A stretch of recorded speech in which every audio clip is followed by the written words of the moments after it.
तो पर्सनालिटी का मतलब ये नहीं होता कि शरीर 6 फीट लंबा चौड़ा हो और अच्छा दिखता हो, सुंदर दिखता हो। बहुत सारे बच्चे सुंदर दिखते हैं, कपड़े भी उनके ऐसे लगते हैं जैसे न्यूयॉर्क से पहन के आया, अभी उतरा है हवाई जहाज से और सीधा न्यूयॉर्क से चला आ रहा है। लेकिन बोलते ही पोल पट्टी सामने आती कि पैदल है, एकदम बेहूदी बात करता है। जैसे ही बोलेगा एकदम फूल झड़ने लगेंगे उसके, फुलिश मालूम पड़ेगा। तो पर्सनालिटी मतलब केवल दिखना नहीं है, कर्तव्य, उसकी एक्शंस उसमें आता है, तो उसमें झलकता है। इसलिए इसको पकड़िए, ये पर्सनालिटी डेवलपमेंट भी है, ये इंटरव्यू भी है आपका। क्योंकि इंटरव्यू में मैंने आपको बताया था एक गोल्डन ट्रायंगल बनता है, और वो गोल्डन ट्रायंगल जो होता है, पहला नीचे थोड़ा सा फिजिकल पार्ट है, मेंटल और स्पिरिचुअल। तो इसकी तैयारी लंबे समय तक होती है, एकदम से नहीं हो सकती।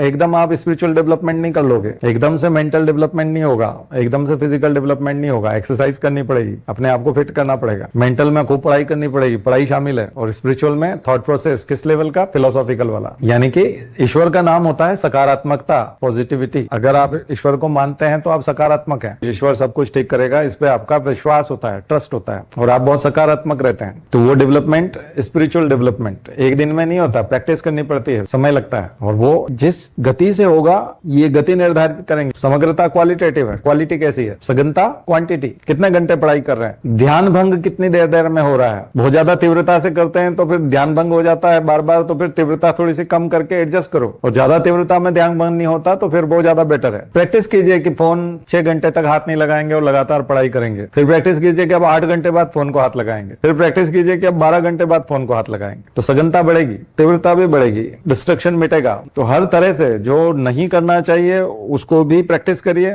कि अब नहीं करना है। धीरे धीरे, एकदम छोड़ना चाहेंगे नहीं छूटेगा। निरर्थकता महसूस होनी चाहिए कि ये नॉनसेंस है, तब छूटेगा। वो नॉनसेंस लगना चाहिए जिसका सफलता से कोई लेना देना नहीं, पढ़ाई से कोई लेना देना नहीं है, तो फिर छूट जाएगा। वो निरर्थक मालूम पड़ेगा, नॉनसेंस, सेंस ही नहीं है उसमें।